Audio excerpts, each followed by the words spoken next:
wawazifumu mtsikana amene ali pa skrini akuti timuthandize maganizo.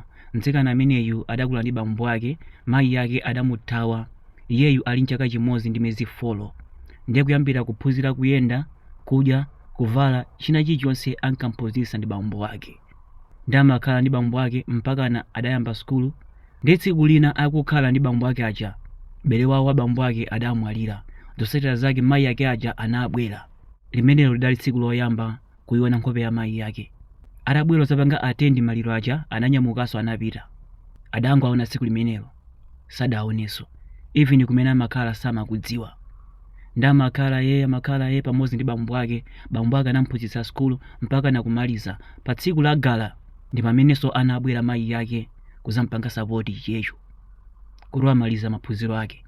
Anasangalala tsiku limenelo, ananyamukanso anapita, sadaoneke.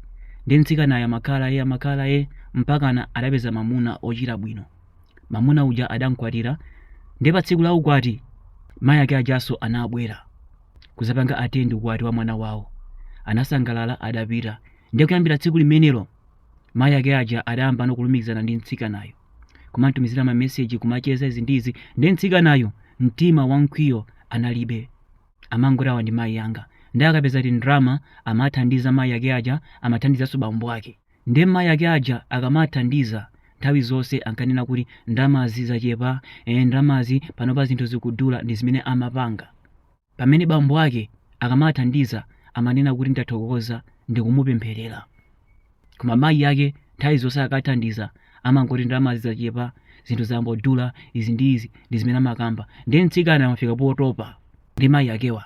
Pena pake amaganiza kuti mwina angowabloka asiyocheza nawo. Komano wabwera kaye kugulu ndi cholinga choti anthu ena ake munthandize maganizo. Mutakhala inuyo akuluakulu, makolo anu, mayi anu azipanga zimenezi, mungatani, mungabloke kapena mungathe kumathandizabe.